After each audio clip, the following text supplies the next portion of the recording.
Hello friends, bio इस agree forestry academy के इस एजुकेशनल यूट्यूब चैनल में आप सभी का स्वागत है। आज हम एक बहुत ही फंडामेंटल टॉपिक डिस्कस करने जा रहे हैं जो हर एग्रीकल्चर कॉम्पिटिटिव एग्जाम का बेस है, एग्रोनॉमी। ये वो सब्जेक्ट है जो हमारी थाली में आने वाले हर दाने की कहानी बताता है। इसके बिना एग्रीकल्चर अधूरा है। अगर आपको ये सीरीज पसंद आए तो चैनल को सब्सक्राइब जरूर करिएगा। चलिए शुरू करते हैं।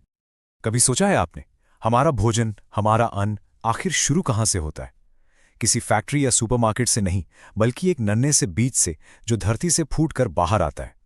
ये एक छोटा सा सिंपल सा प्रोसेस लगता है, लेकिन इस छोटे से प्रोसेस को इतने बड़े स्केल पर करना कि देश के और दुनिया के अरबों लोगों का पेट भर सके, यही सबसे बड़ी चुनौती है। और इसी चुनौती का जवाब है एग्रोनॉमी। तो एग्रोनॉमी को ठीक से समझने के लिए हमें पहले उसकी पेरेंट ब्रांच, उसकी जड़ यानी एग्रीकल्चर को समझना होगा। एग्रोनॉमी एग्रीकल्चर का ही एक हिस्सा है। जी बिल्कुल। देखिए, एग्रीकल्चर शब्द का मतलब उसके नाम में ही छुपा है। ये दो लैटिन शब्दों से बना है।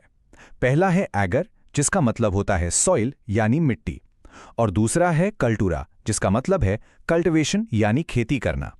तो इन दोनों को मिलाकर एग्रीकल्चर का सीधा सा मतलब हुआ सॉइल कल्टिवेशन। ये एक सिंपल डेफिनेशन है जिसमें फसल उगाना और पशुपालन दोनों ही शामिल हैं। लेकिन यहां एक इंटरेस्टिंग सवाल उठता है, एग्रीकल्चर असल में है क्या? क्या ये एक कला है, एक आर्ट है, या ये एक विज्ञान है, एक साइंस, या फिर ये एक व्यवसाय, एक बिजनेस है? तो इसका जवाब है कि ये तीनों हैं। एग्रीकल्चर इन तीनों का एक अनोखा मिश्रण है। सबसे पहले, एग्रीकल्चर एक कला है। सदियों से हमारे पूर्वज, हमारे किसान इसी कला का इस्तेमाल करते आए हैं। उनके पास जमीन को समझने का एक अनुभव होता था, एक इंट्यूशन। कब बीज बोना है, मौसम के इशारों को कैसे समझना है, मिट्टी की सेहत को हाथ से महसूस करके कैसे जानना है, ये सब एक स्किल है, एक कला है जो पीढ़ी दर पीढ़ी आगे बढ़ती है। फिर समय के साथ एग्रीकल्चर एक साइंस बन गया। आज की खेती विज्ञान के सिद्धांतों पर चलती है।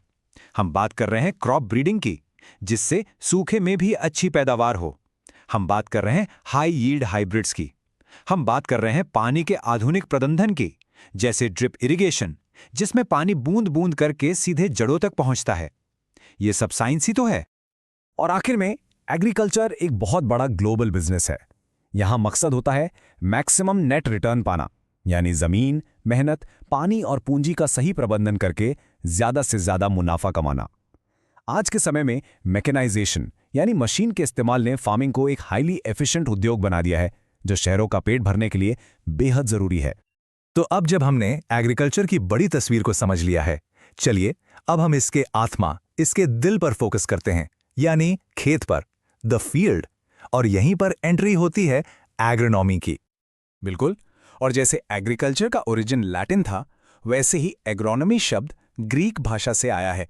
ये दो ग्रीक शब्दों से मिलकर बना है, आग्रोस, जिसका मतलब है फील्ड यानी खेत, और नोमोस, जिसका मतलब है टू मैनेज यानी प्रबंधन करना। तो एग्रोनॉमी का लिटरल मीनिंग हुआ फील्ड मैनेजमेंट। यही इसका कोर कॉन्सेप्ट है। एग्रीकल्चर अगर पूरा फार्म है, तो एग्रोनॉमी उस फार्म के अंदर खेत में फसलों और मिट्टी का साइंटिफिक मैनेजमेंट है। देखिए, एग्रोनॉमी एग्रीकल्चर का सिर्फ एक हिस्सा नहीं है। ये वो नींव है, वो बुनियाद है जिस पर एग्रीकल्चर की पूरी इमारत खड़ी है।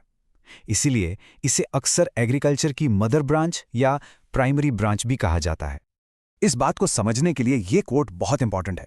इसमें साफ कहा गया है कि एग्रोनॉमी एक पिवोटल पोजीशन यानी एक केंद्रीय स्थान रखती है, और इसका कारण बहुत सिंपल है। आप सोचिए, अगर खेत में फसल ही अच्छी नहीं होगी, तो फिर एग्रीकल्चरल इकोनॉमिस्ट, इंजीनियर या फूड साइंटिस्ट का काम किस काम का? सारी सफलता खेत से ही शुरू होती है। और एक बात ध्यान में रखें कि एग्रोनॉमी अकेले काम नहीं करती। ये एक इंटीग्रेटेड साइंस है जो कई दूसरी साइंसेस से ज्ञान लेती है। जैसे क्रॉप साइंस से पौधों की ब्रीडिंग और उनकी फिजियोलॉजी को समझती है, सॉइल साइंस से मिट्टी की उर्वरता, फर्टिलाइजर्स और खाद के बारे में जानती है, और एनवायरमेंटल साइंस से मौसम और पर्यावरण का फसल पर क्या असर होगा ये समझती है।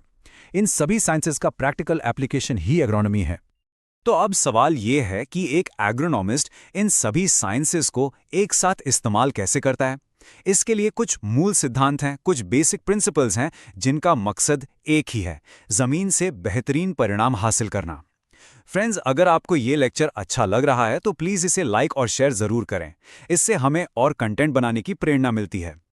जी, ये 4 basic principles exam point of view से बहुत इंपॉर्टेंट है।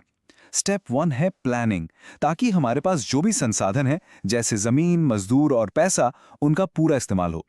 स्टेप 2 है सही क्रॉप वैरायटी का चुनाव, ऐसी वैरायटी जो उस इलाके के मौसम और मिट्टी के लिए सबसे अनुकूल हो। स्टेप 3 है कल्टीवेशन और मैनेजमेंट के सही तरीके अपनाना, जैसे कि कब सिंचाई करनी है, कब खरपतवार निकालना है।